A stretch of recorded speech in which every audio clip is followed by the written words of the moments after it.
Today we are talking Facebook marketing tips for small business owners, joined in studio by a panel of experts, and they are Rose Chantrapel, Moonsail North. Courtney Mackey-Larvadane, Glow Social Media. Paul Schmidt, UnoDeuce Multimedia. Let's get into the different types of content. Paul, before we went to break, you were talking about video. I guess let's start there. What do we need to know? Well, first of all, like I mentioned before, Facebook has really put itself all in on video. And so, but there's two types of video that folks have to take, that they can take advantage of. It's, free to use. It's on your phone. It's both pre-produced video as well as live video. And so, and as someone with smartphones nowadays, you are basically a walking broadcast center. So there's no reason not to use the tools that are available to create video, as well as just go live where you're at. And that's those are two really good options on which to get your message across. And then obviously, you look at the analytics and make sure that, okay, did I do this appropriately? Is this at the appropriate time? Like Rose mentioned before, making sure you use the Facebook analytics that are there. But also, before you go live, before you have this pre-produced thing, you have a focus message that you want to talk about. You have a reason to be there. And that's what, draws the audience in. And what's funny about the video portion of it is the fact that people like shorter pre-produced videos, but longer live videos. Like, for instance, like 30 to 60 seconds is a typical Facebook video. That's pre-produced, focused, message, so on and so forth. But when it comes to live, you should be on there for quite a bit so that it can generate an audience. So you're on there a little bit longer. And you have to understand that knowing when you want to go live, having something specific to talk about, having something specific that you want to focus on is key.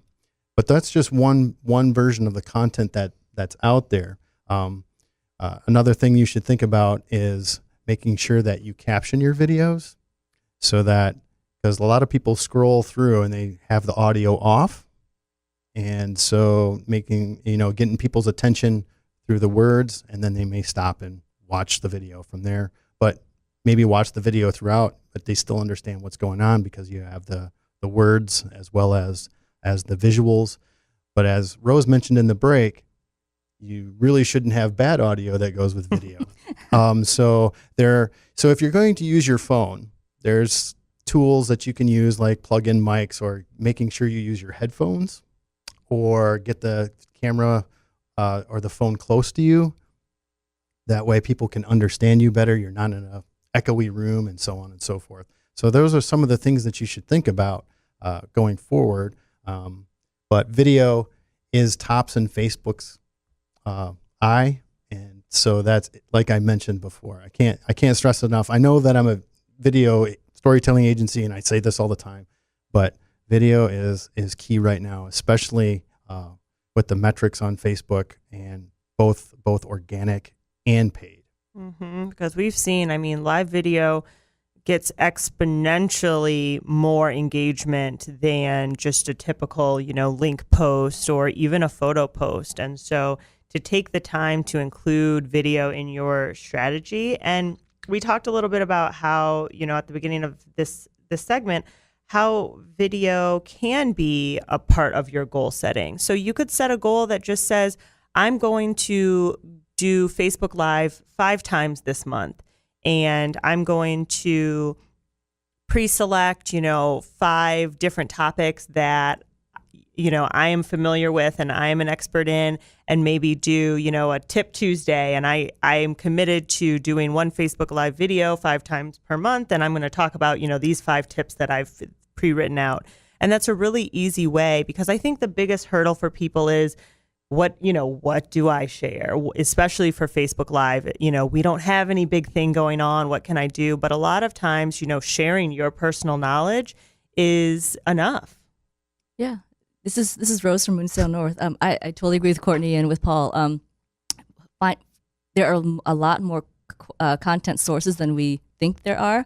And obviously for a business owner, the key is how do you find that time to develop those? So, Courtney and Paul shared some really good examples of how you can set aside a little time every day in your week to get that content out there in a way that fits in with, for example, Facebook's current push, which is video. As Paul said earlier, Facebook has gone all in on video. That affects how Facebook tweaks its algorithms and what it pushes in at the top of people's news feeds, for example.